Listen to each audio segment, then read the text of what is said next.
So I know you touched on this a little bit, but just to sort of elaborate, what are you seeing as the biggest challenges facing dual language education right now? I think they're mostly very practical challenges. We don't have enough dual language teachers. Yeah. And there are, I don't know, a dozen school districts exhibiting here at La Cosecha looking for teachers, right? We don't have enough dual language teachers, number one.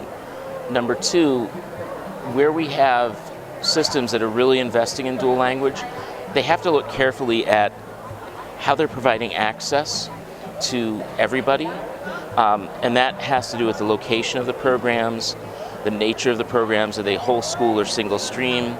You can have systems that say, oh, we have, umpty dozen dual language programs, but they are one stream, and you have to enter as a kindergartner, and that means you've got 20 seats available for that stream, or maybe 200 seats across a school district where there are 15,000 incoming kindergartners every year. That's very different from saying we're going to turn X number of schools into dual language schools.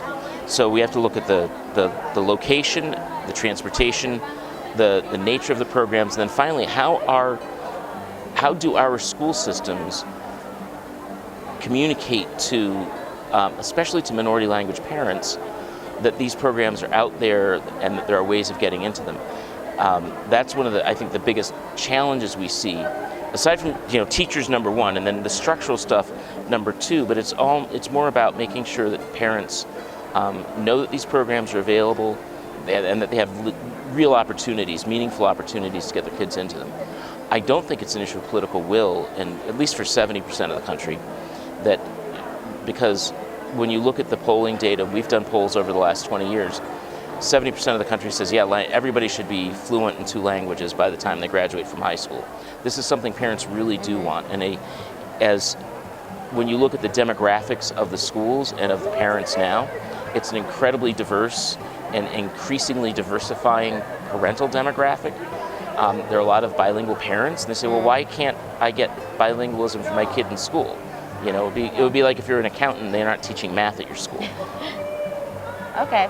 So I know that this is not your first La Cosecha. So that being said, why is La Cosecha so important to you, and what are you hoping to accomplish by being here?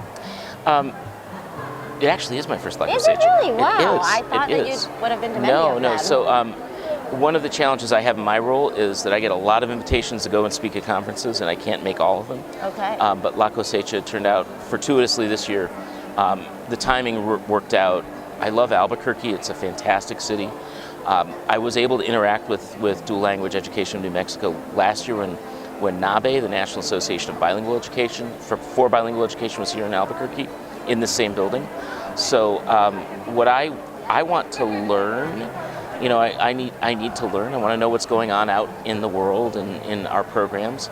But I also find that the conversations that people have are really valuable. So I've had a lot of incredible conversations with all leaders and practitioners and principals already in the last 18 hours since I got here. And so I can take that. So my role, the reason I come to these things, coming from Washington, where my job is to help tell the story of America's languages to Congress, to the administration, I need to go out into the rest of the country and get that information so that I understand it and can reflect it back. And so that's really why I go to a conference like this.